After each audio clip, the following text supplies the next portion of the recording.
Plano de leitura bíblica, dia 30 de outubro, Sabedoria 17 a 19 e Salmo 109. Salmo 109, o Messias, Rei e Sacerdote. Salmo de Davi. Eis o oráculo do Senhor, que se dirige ao meu Senhor. Assenta-te à minha direita, até que eu faça de teus inimigos o escabelo de teus pés. O Senhor estenderá desde Sião teu cetro poderoso. Dominarás, disse ele, até no meio de teus inimigos, no dia de teu nascimento. Já possuís a realeza no esplendor da santidade. Semelhante ao orvalho, eu te gerei antes da aurora. O Senhor jurou e não se arrependerá. Tu és sacerdote para sempre, segundo a ordem de Melquisedeque. O Senhor está à tua direita. Ele destruirá os reis no dia de sua cólera. Julgará os povos pagãos, empilhará cadáveres, por toda a terra esmagará cabeças, beberá da torrente no caminho, por isso erguerá a sua fronte.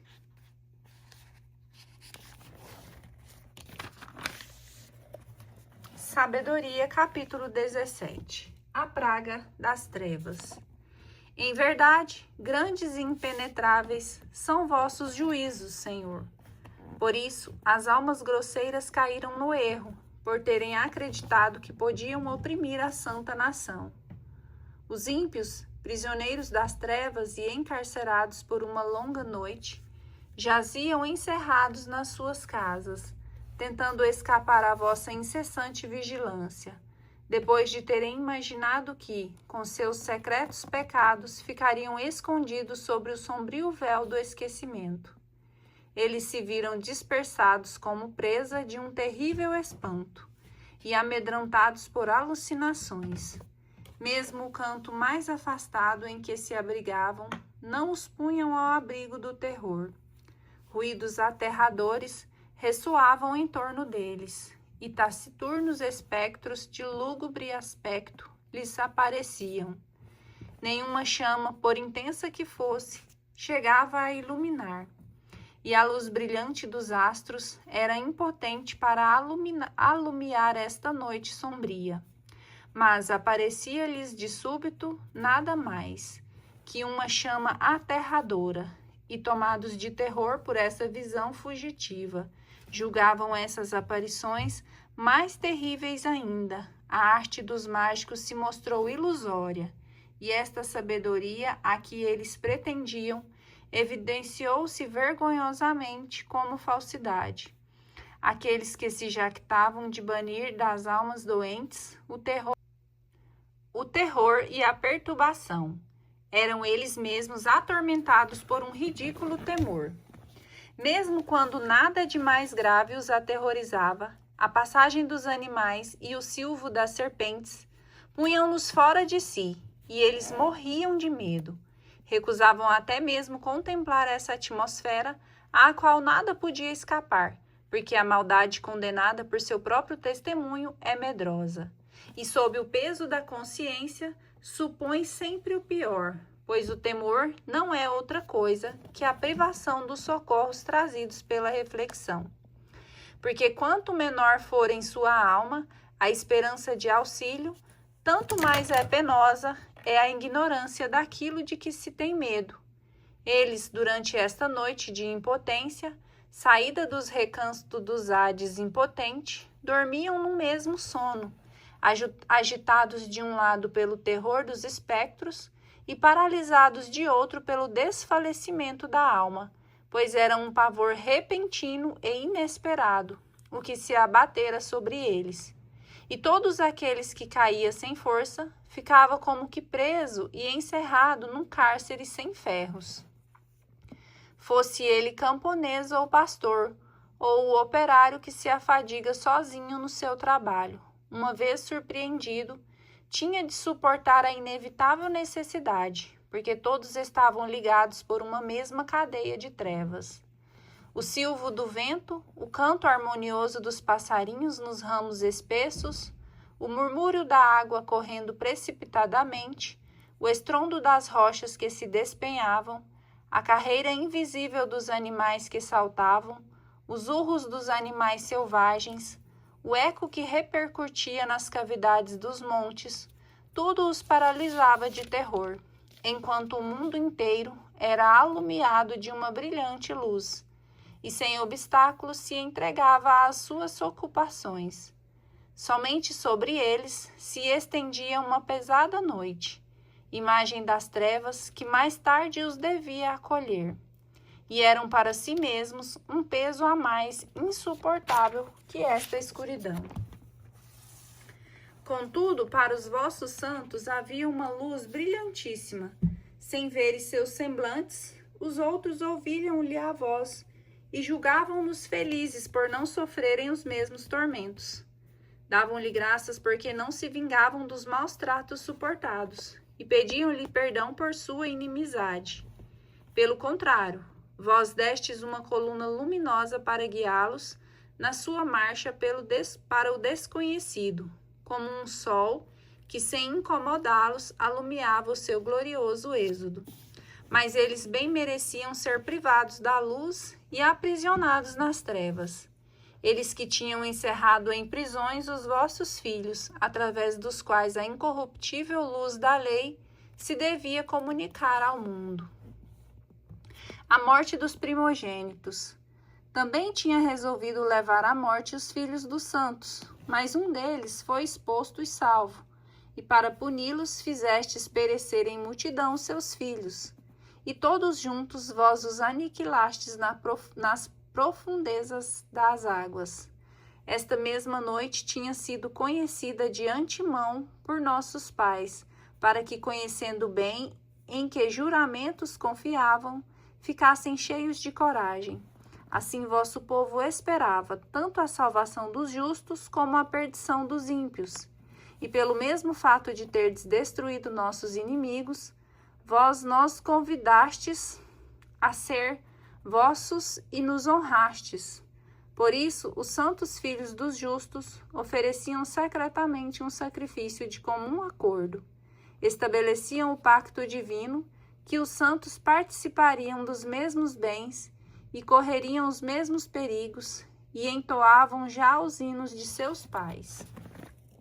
Quando se elevaram os gritos confusos dos inimigos, e se espalharam as lamentações dos que choravam seus filhos, uma mesma sentença feria o escravo e o senhor. O homem do povo sofria o mesmo castigo que o rei. Todos igualmente tinham um número incalculável de mortos abatidos da mesma maneira. Os sobreviventes não eram suficientes para sepultá-los, porque num instante sua melhor geração era exterminada, depois de terem permanecido incrédulos por causa de teus sortilégios. Reconheceram vendo morrer seus primogênitos, que esse povo era verdadeiramente filho de Deus. Porque quando um profundo silêncio envolvia todas as coisas e a noite chegava ao meio de seu curso, vossa palavra toda poderosa desceu dos céus e do trono real, e qual um implacável guerreiro arremessou-se sobre a terra condenada à ruína. De pé, ela tudo encheu de morte, e pisando a terra, tocava os céus. No mesmo instante, visões e sonhos terríveis os perturbaram. Os temores inesperados os assaltaram, tombando aqui e acolá, semi-mortos, revelavam a causa da morte que os atingia, porque o sonho que os tinha agitado tinham-nos informado antecipadamente, para que eles não perecessem sem conhecer a causa de sua desgraça. Expiação. Verdade é que a prova da morte feriu também os justos, e numerosos foram os que ela abateu no deserto. Mas a ira de Deus não durou muito tempo, porque um homem irrepreensível se apressou a tomar sua defesa, servindo-se das armas de seu ministério pessoal. A oração e o sacrifício expiratório do incenso opôs-se à ira e pôs fim ao flagelo, mostrando que era vosso servo.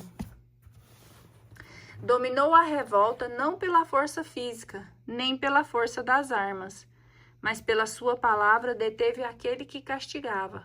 relembrando-lhe os juramentos feitos aos antepassados e a aliança estabelecida.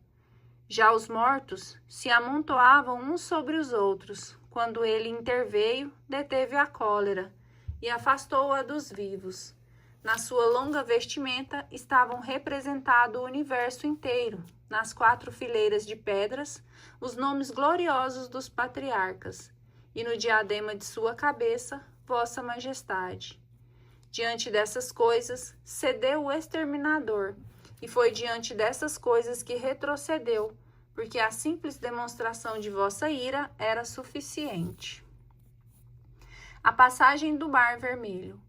Quanto aos ímpios, inexorável foi a ira que os perseguiu até o fim, porque Deus previa o que eles haveriam de fazer, isto é, depois de terem deixado partir os justos, instando mesmo que fossem embora, mudariam de opinião e os perseguiriam.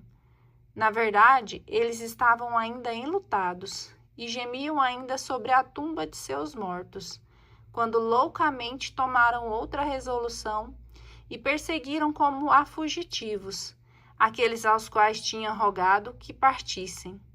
Um merecido destino os impedia a esse proceder extremo e os atirava no ouvido dos acontecimentos passados, para que sofressem em meio a tormentos um castigo completo, e fossem feridos de uma morte insólita, enquanto vosso povo tentava uma extraordinária passagem. É que toda a criação, obedecendo às vossas ordens, foi remodelada em sua natureza, para que os filhos fossem conservados ilesos. Foi à vista uma nuvem cobrir o acampamento, e a terra seca surgir do que tinha sido água, um caminho viável formar-se no Mar Vermelho, e um campo verdejante emergir nas ondas impetuosas. Por aí passou toda ela, a nação que vossa mão protegia, e que viram singulares prodígios. Iam como cavalos conduzidos à pastagem, e saltavam como cordeiros, glorificando a vós, Senhor, seu libertador, porque eles se lembravam ainda do que tinha acontecido na terra estrangeira, como a terra, contrariando a geração dos vivos, tinha produzido moscas, e com o rio em lugar de peixes tinha lançado fora uma multidão de rãs. Mais tarde, viram ainda nascer uma nova espécie de pássaros, quando, premidos pela cobiça, pediram manjares delicados, porquanto, para satisfazê-los, codornizes subiram do mar. Os castigos não surpreenderam os pecadores, sem que fossem antes advertidos pela violência dos raios. Escravidão de hóspedes. Suportavam justamente o castigo de sua própria maldade, porque tinham mostrado excessivo ódio pelo estrangeiro. Houve muitos que não quiseram receber hóspedes desconhecidos, mas estes reduziram à escravidão hóspedes que tinham sido benfeitores. E isso não é tudo. Haverá algo a mais que um castigo qualquer para aqueles que acolheram o mal os estrangeiros. Mas estes, a princípio, receberam bem seus hóspedes e concederam-lhe a participação em seus direitos. Em seguida, eles os encheram de males. Do mesmo modo, foram feridos de cegueira, como aqueles homens às portas do justo, quando, envolvidos por uma profunda escuridão, procuravam cada um de seu lado o caminho para suas casas. Conclusão. Assim, os elementos mudavam suas propriedades entre si, como na harpa os sons mudam de ritmo, conservando a mesma tonalidade. É o que se pode verificar perfeitamente quando se consideram esses acontecimentos. Os seres terrestres tornavam-se aquáticos, os que nadam passavam à terra. O fogo era mais violento debaixo da chuva, e a água esquecia a propriedade que tem de extingui-lo. Além disso, as chamas não ofendiam as carnes dos frágeis animais que as atravessavam, e não liquefaziam esse alimento celeste, semelhante ao gelo, e inteiramente capaz de se derreter. É que em tudo, Senhor, engrandecestes e glorificastes vosso povo, e não deixastes de assisti-lo em todo o tempo e em todo lugar.